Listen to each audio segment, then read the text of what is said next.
Good evening, everyone. How's everyone doing today? Excellent. How are you feeling, Carl? I'm feeling great. Is the room temperature okay for everybody here? It's blissfully cool. Okay, great. That's awesome. Okay, guys, I'm not here to talk to you about Honda, nor Toyota, nor Nissan, but I'm going to talk to you about the sensational hot topic in automobile industry. That's the Google self-driving car.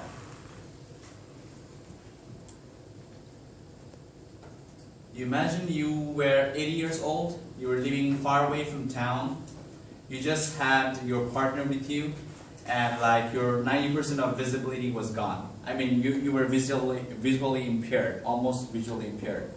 And at that point of time, the Google self-driving car would be the best option for you to get to places and just enjoy an active life.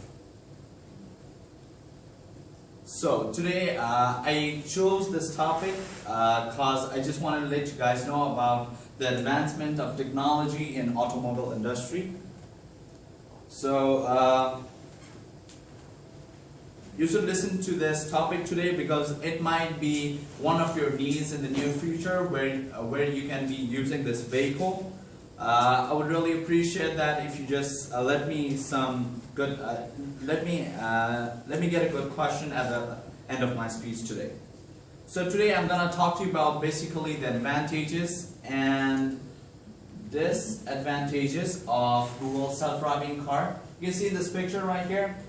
The steering is just moving by itself and the computer is running it, right? So this is basically how the Google self-driving car works. So okay, let me start with the advantages first. It lacks human error and it's a very safe journey that we can proceed to. It has a sensor that is located on the top of the vehicle. It's like a camera that revolves around so that it gathers information and lets this system know and let the vehicle know about the traffic around and just move forward, right? And it's a very good source of transportation for disabled and elder people, and they will not be in need of drive. They don't need to drive. So the fourth point is like the president of Autonomous Car Association he said that this car would need less space to park and it would shorten traffic times. The fifth thing I mentioned here is like this car will I guess this is the cool thing, this car will be able to drop you off and go and park anywhere you like. I mean anywhere the car likes, and it's just gonna come and pick you up and it'll let you go places. The sixth point I mentioned here is like the journal published in London, This Is Money, published in 2010, says that an average worker spends almost 200 hours per year spending commuting. So people can spend this 200 hours of time just chatting with friends, reading, having burgers instead of commuting, right?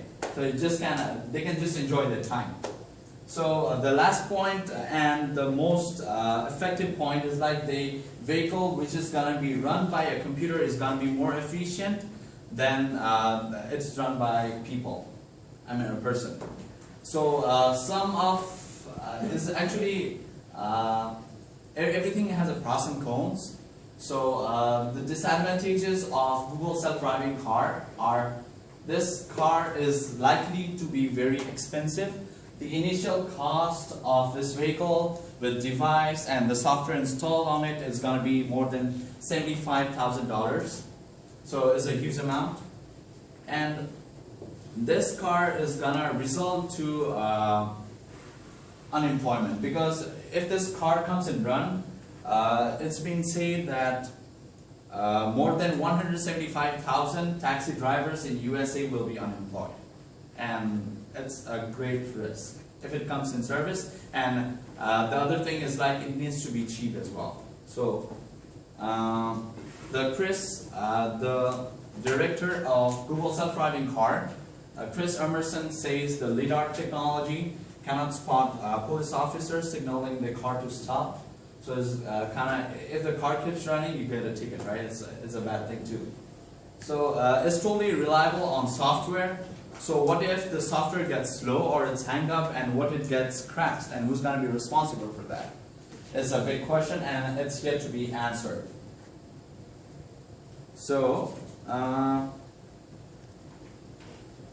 so today I talked to you about some of the advantages and disadvantages of Google self-driving car.